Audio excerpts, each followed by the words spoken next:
host today, over the next couple of days. I wish to acknowledge your contribution this morning. Thank you very much for that very inspiring statement.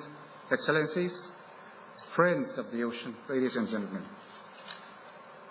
let me begin by greeting you, bringing the greetings from the people of Kiribati, young, old, and on whose behalf I'm very honored to be here to address this conference. In my country, we usually begin all formal addresses by conferring blessings on each other. So let me do so to each and every one of you this morning. Come to in the middle. It is an honor, indeed, and a great pleasure for me to be a part of this summit. Let me begin at the outset by expressing my deep gratitude and appreciation, and of course our congratulations to our host, Secretary of State John Kerry, and through you to the government and the people of the United States for this timely initiative and for the invitation to attend the summit on an urgent issue focused on our oceans. The leadership and commitment in saving our oceans and indeed our planet is one that we from the Pacific region associate with very closely and welcome this initiative indeed.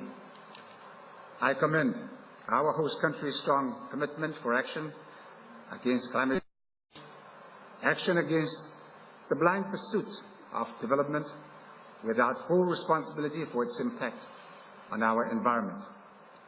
This summit, I believe, is the beginning of more positive developments in this area, with strong leadership by our more developed partners.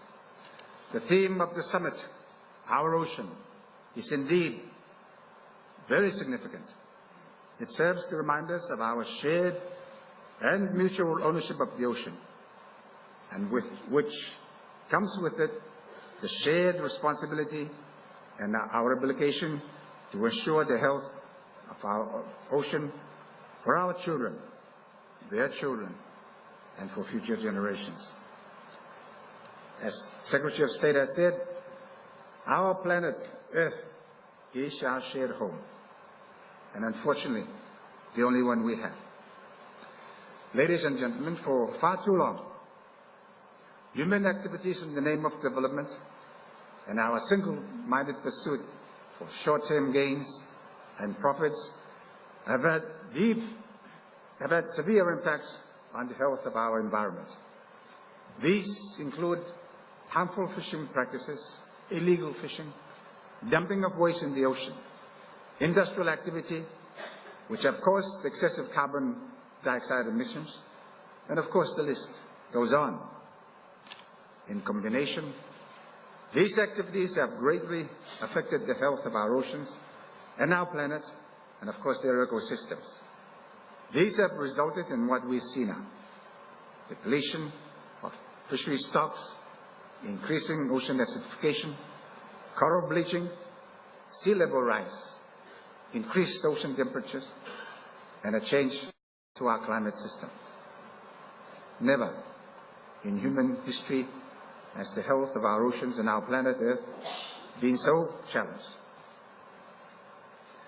My country, Kiribati, has often been referred to as a small island developing state, but in reality, we're a very large agile ocean state, and my people have been custodians over centuries of the surrounding ocean of around 3.5 million square kilometers, more than twice the size of the largest U.S. state of Alaska.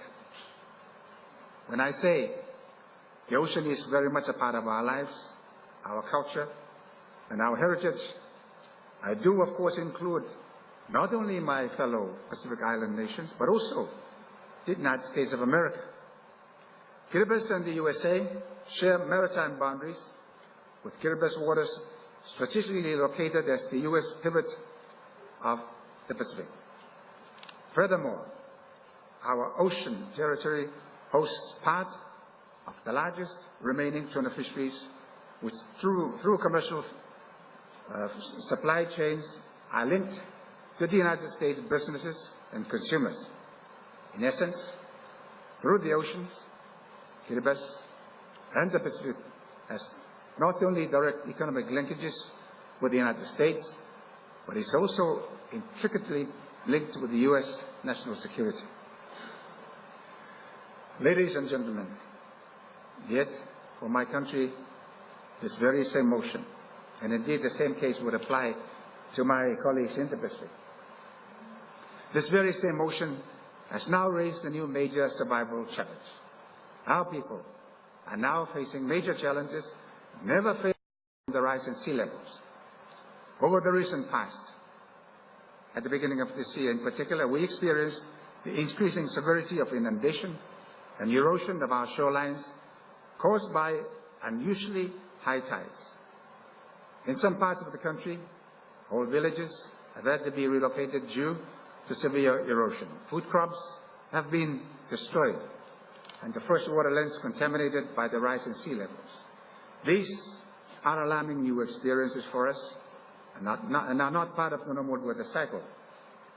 My friend from the Marshall Islands, during that period, declared a state of emergency. The science and our experience on the ground have given us ample proof that if we do not change direction, it will be to our detriment, more so for our children and their children's children. Very sadly, the pace of global action in response to this major calamity nowhere near matches the degree of severity of the existential and survival challenges that sea level rise poses for our peoples and countries. Climate change, as I've said time and time again, poses the greatest moral challenge of our time. It is about the survival of people, the survival of women, the survival of children, whole communities, cities, and nations. It is not about economics, not anymore. It is not a political football. It is not about the cause or who is responsible anymore. It is now about what we must do together as responsible global citizens. No one country can do anything on its own to effect the kind of changes required to deal with the challenge. It is our shared ocean and our planet, and we need to work together to address these enormous challenges. As low-lying atoll nations, we are the early warning system to the calamities emanating from sea level rise and the change of climate now facing the global community. We will fall, but when we fall, others will follow to be on the front line, and they too. And I'm advised that more than 70% of the cities and human settlements around the world are on coastal areas. They will be the next on the front line.